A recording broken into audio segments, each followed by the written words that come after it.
I always believed in, an everyday person being able to do great things. I don't want to be a guy that exists. I want to be someone that actually does something of worth. There's very little that I haven't seen.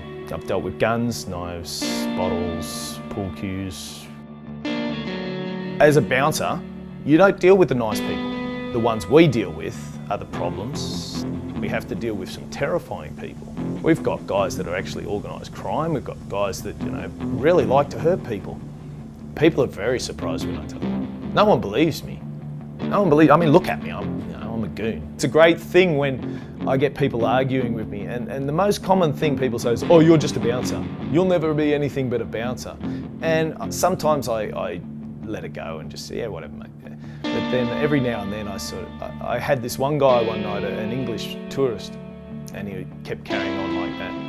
And I said, you know what, mate? No, actually, I'm a USA Today best-selling author. What? I'm a USA Today best-selling author. 5 minutes beforehand, he wanted to punch my head in. He became my biggest fan. You've probably never heard of Luke Romyn, but 500,000 people worldwide have read his 8 books of self-published fiction. His Twitter account sits just outside the top 10 most followed accounts in Australia, more than any other Australian author, publisher or publication. In fact, more people follow Luke Romyn than the Prime Minister of Australia. And yet, he remains unknown. His success a surprise to even those who have spent decades with him standing on the doors of nightclubs.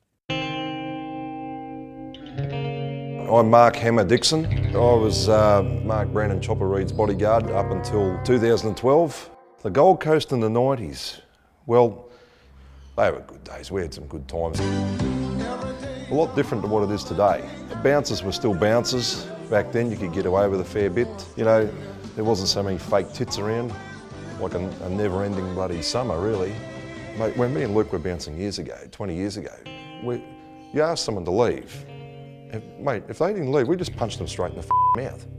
I used to go home covered in blood every night. I used to get ready for work and just be anxious that, maybe tonight's the night I get bashed.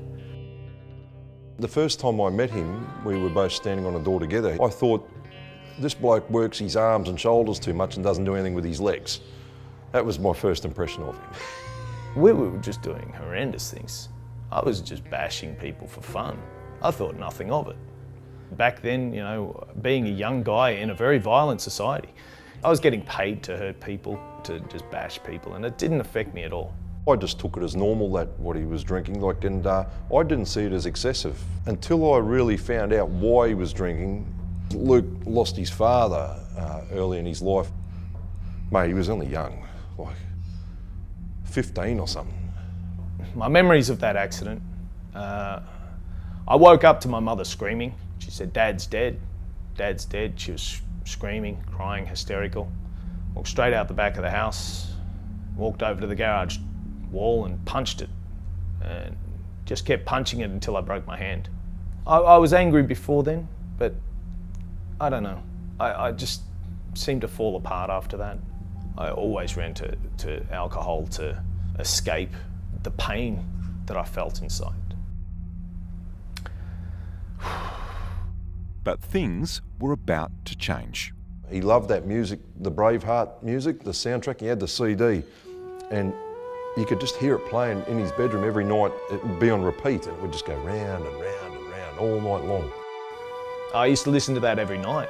It just used to help mellow me out. I'd like to know where you got the Braveheart thing from, because that's interesting, but we'll talk about that later. Luke met his wife Sarah, moved to Cairns and never drank again. But he still needed a place to focus his frustration and aggression. I was thinking, imagine if I could do this. Imagine if I could put these sort of elements into this story. Wow, that'd be great. No, why can't I? And then I thought one day, well, screw it, I'm going to write a book. I started pouring a lot of my anger, my hatred, everything that I felt went into this character. I started writing about an assassin. He was a man that tortured and killed people for a living, and I thought, how can I redeem him? I thought, I'll put him up against the Russian mafia. Why not? Chapter 1, The Dark Man. Please don't kill my wife, pleaded Rico San Diablo. I broadly described my books as action thrillers. They do have fantasy elements to them in a modern world. And yeah, people tend to like it. More people reading my books than live in cans. Despite his success, being an independent author selling ebooks is not quite the fantasy world Luke creates in his fiction. Indie publishing is not a gold mine. It's a lot of hard work for very little. I mean, I've been doing this for over 10 years now, and I'm only just starting to see some sort of financial reward. I do all my own book covers, I do all my own book trailers, editing, marketing. All this stuff takes time, and so basically my whole life at the moment revolves around writing and marketing myself.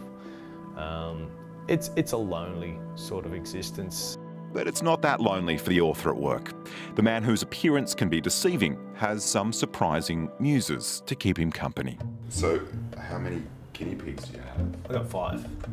5 guinea pigs? Yes. This is Coco.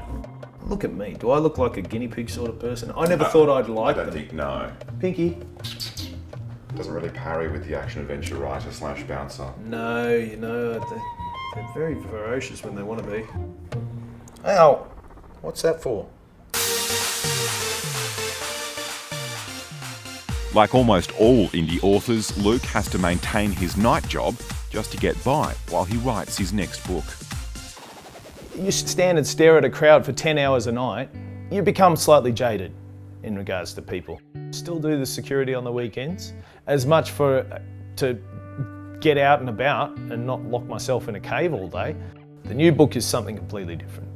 For the first time I'm using a female protagonist, which is awkward because, you know, I don't know how women think. I'm never disappointed. I'm selling books to people that like to read my words. If I sold 1 book a year, it'd be worth it. It doesn't matter. I'm not doing it for money. If you're getting into writing it for money, you're an idiot. He's obviously bloody successful at what he does. 500,000 people have read his books. Jeez, I'd love 500,000 people read my book.